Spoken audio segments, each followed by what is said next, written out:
他都已经那么痛苦了，我怎么可能不管？我如果做不好，是不是会让他失望？你不帮我，就是不够意思。最近贝尔身边有3个人，几乎在不同的情境里说出了被伤害的故事。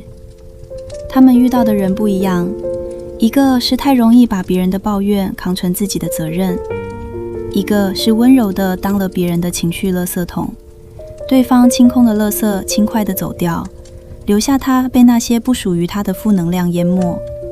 一位是明明心里不愿意，却因为一句“你不帮我，就是不够意思”，把自己的不舒服吞了回去。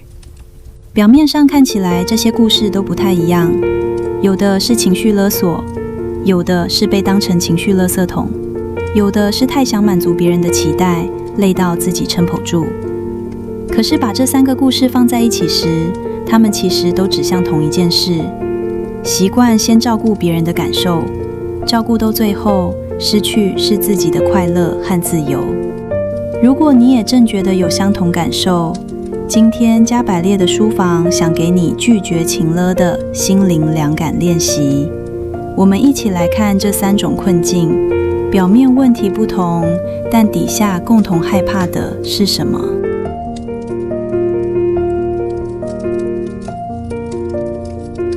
他都已经那么痛苦了，我怎么可能真的不管？而且我好像可以懂，他讲那些黑暗的抱怨，我感同身受。可是听着我会开始想，那我怎么帮他？我可以怎么让他想通？可是他一直讲，我也真的好累。你好会听人诉苦，这是真的天赋。有人一听到别人抱怨就想逃，可是你是可以坐在那里，听对方把最难看的东西通通讲出来的人。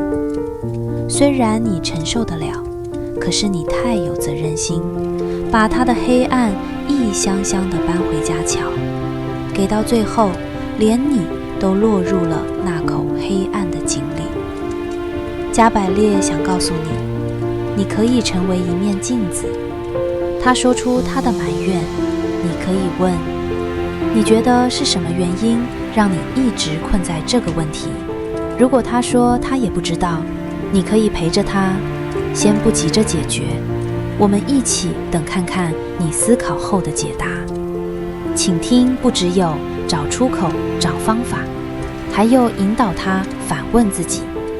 有些人可能只是需要人诉苦，因此你内陪他看清楚，但最后怎么想、怎么走是由他做主。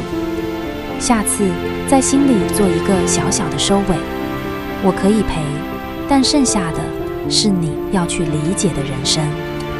这不是把人赶出口，是把你从已经失控的边界带回来。你可以坐在井底听人说话，但谈话之后要记得站起来，重新回到自己的生活里。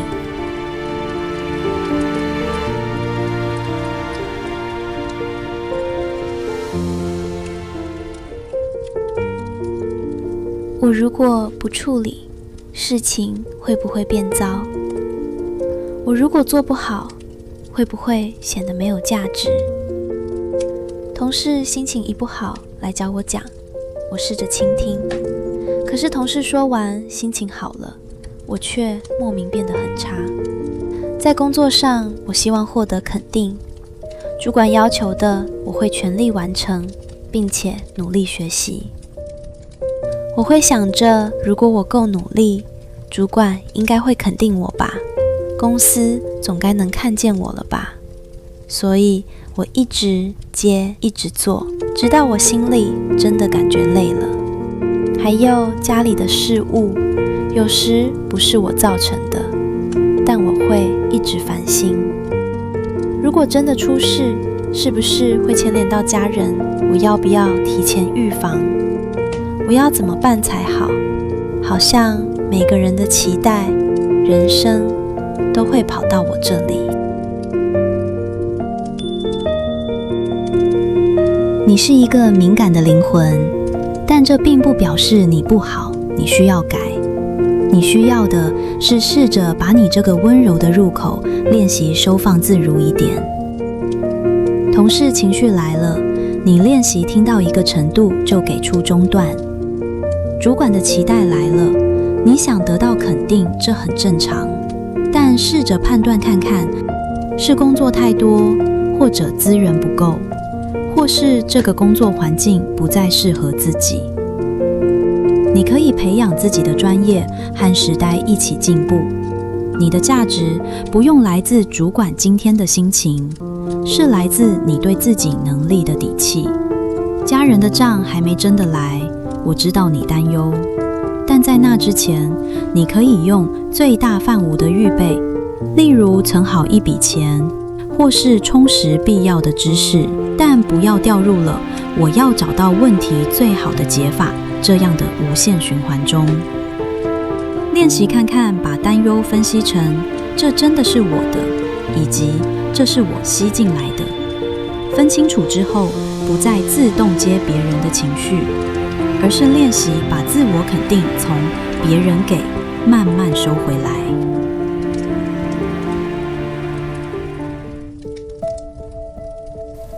为什么我就是没办法说出不要这2个字？每次在公司或跟朋友相处，有人来找我帮忙，我心里明明很不想答应，可是只要看到对方脸色变了，或是那种失望的表情，我就会觉得好像是我的错。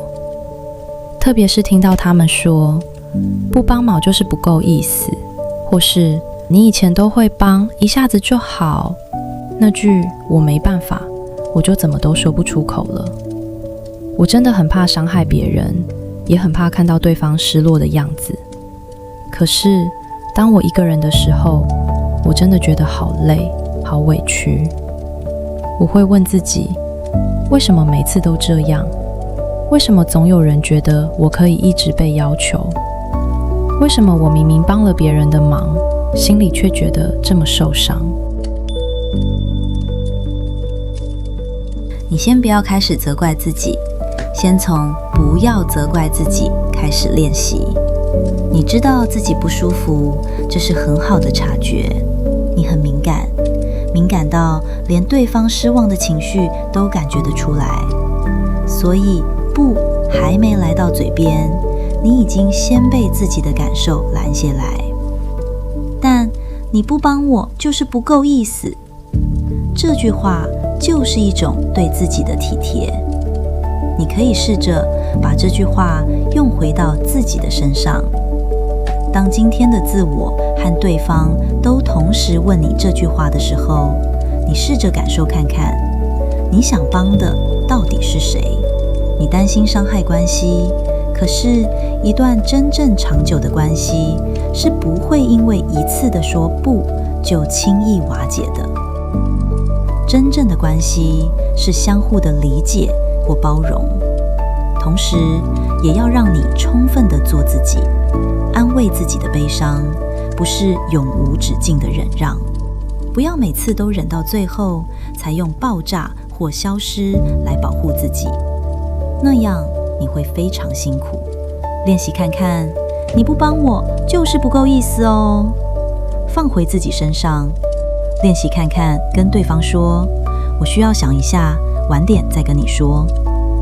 这个练习刚开始可能会很困难，可是会改变你的思维，把你从那个感受到对方情绪的现场拉出来。想想看，我有力气吗？我答应之后会不会感觉委屈？如果答案是，那就不要硬吞。别担心，你不是要变成冷血，而是也要照顾内在那个委屈、受伤的自己，别让他一直不断说出你不帮我就是不够意思哦。